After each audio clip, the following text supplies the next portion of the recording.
Assalamualaikum warahmatullahi wabarakatuh. Nama saya Arita Rizkita Putri Rinjani dari kelas 11 MIPA 2. Saya ingin menjelaskan tentang peran Muhammad Hatta dalam memperjuangkan kemerdekaan.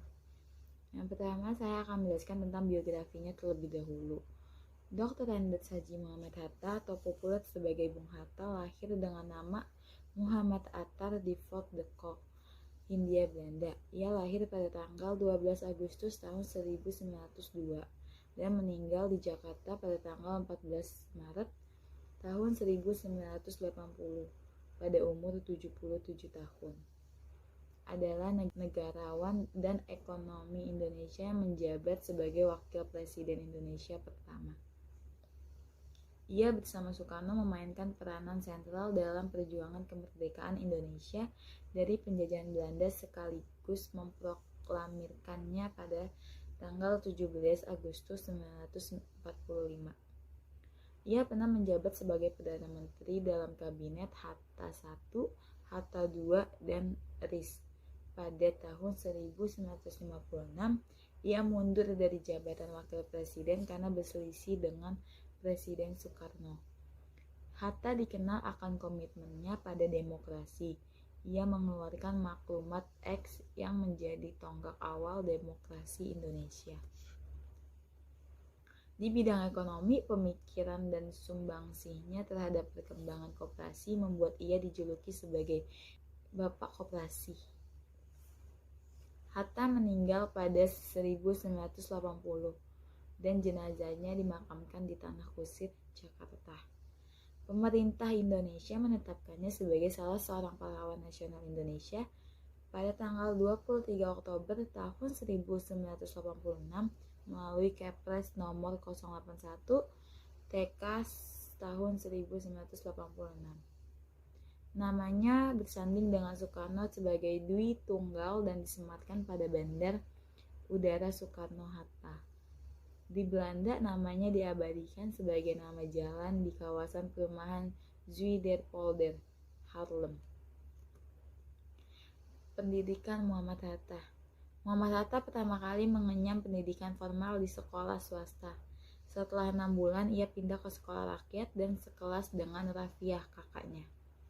Namun pelajarannya berhenti pada pertengahan semester kelas 3. Ia lalu pindah ke ILS di Padang, kini SMA Negeri 1 Padang, sampai tahun 1913, dan melanjutkan ke Mulo sampai tahun 1917. Di luar pendidikan formal, ia pernah belajar agama kepada Muhammad Jamil Jambek, Abdullah Ahmad, dan beberapa ulama lainnya. Selain keluarga, perdagangan mempengaruhi perhatian Hatta terhadap perekonomian. Di Padang, ia mengenal pedagang-pedagang yang masuk anggota serikat OSH dan aktif dalam Jong Sumatranen Bon sebagai bendahara. Kegiatannya ini tetap dilanjutkan ketika ia bersekolah di Prince Hendrik School. Muhammad Hatta tetap menjadi bendahara Jakarta. Kakeknya bermaksud akan ke Mekah, dan pada kesempatan tersebut ia dapat membawa Muhammad Hatta melanjutkan pelajaran di bidang agama, yakni ke Mesir Al-Azhar. Ini dilakukan untuk meningkatkan kualitas surau di Batu Hampar yang memang sudah menurun sejak meninggalnya Abdurrahman. Namun hal ini diprotes dan mengusulkan pamannya, Idris, untuk menggantikannya. Menurut catatan Amrin Imran, pagaiknya kecewa dan Syekh Arsyad pada akhirnya menyerahkan kepada Tuhan. Peran penting Muhammad Hatta dalam memperjuangkan kemerdekaan. Peran Muhammad Hatta sangat penting bagi Presiden Soekarno dalam kemerdekaan Republik Indonesia pada tahun 1945. Menurut catatan yang ada, Bung Hatta menjadi sosok penting yang memperjuangkannya dan mempertahankan kemerdekaan tanah air. Sebab Bung Hatta sosok yang merumuskan teks proklamasi kemerdekaan Indonesia bersama dengan Soekarno dan Ahmad Subarjo.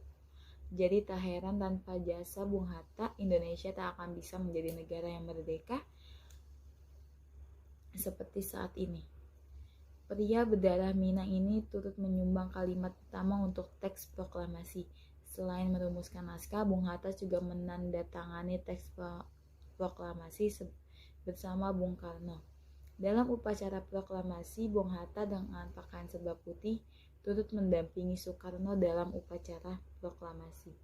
Kala itu para pemuda mendesak Soekarno untuk segera membacakan teks proklamasi. Namun Soekarno menolak membacakannya jika Bung Hatta belum hadir.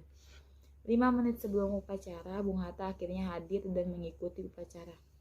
Setelah melangsungkan upacara proklamasi, Bung Hatta resmi dilantik sebagai wakil presiden pertama di Indonesia. Saat itu Bung Hatta bertugas dengan Soekarno yang menjabat sebagai presiden Indonesia. Usai menjadi wapres, peran Bung Hatta makin moncer dalam memperjuangkan Indonesia di konferensi meja bundar. Lantaran Belanda masih enggan mengakui kedaulatan Indonesia, Belanda masih berupaya merebut Indonesia lewat agresi militer hingga perjanjian internasional. Beruntungnya Indonesia memiliki sosok Bung Hatta. Berbekal tekad dan kemampuannya, Muhammad Hatta berhasil mendesak Belanda dan mengambil simpatik dunia pada konferensi meja bundar. Akhirnya Indonesia pun mendapat pengakuan dari Belanda dan dunia. Sekian dari saya. Wassalamualaikum warahmatullahi wabarakatuh.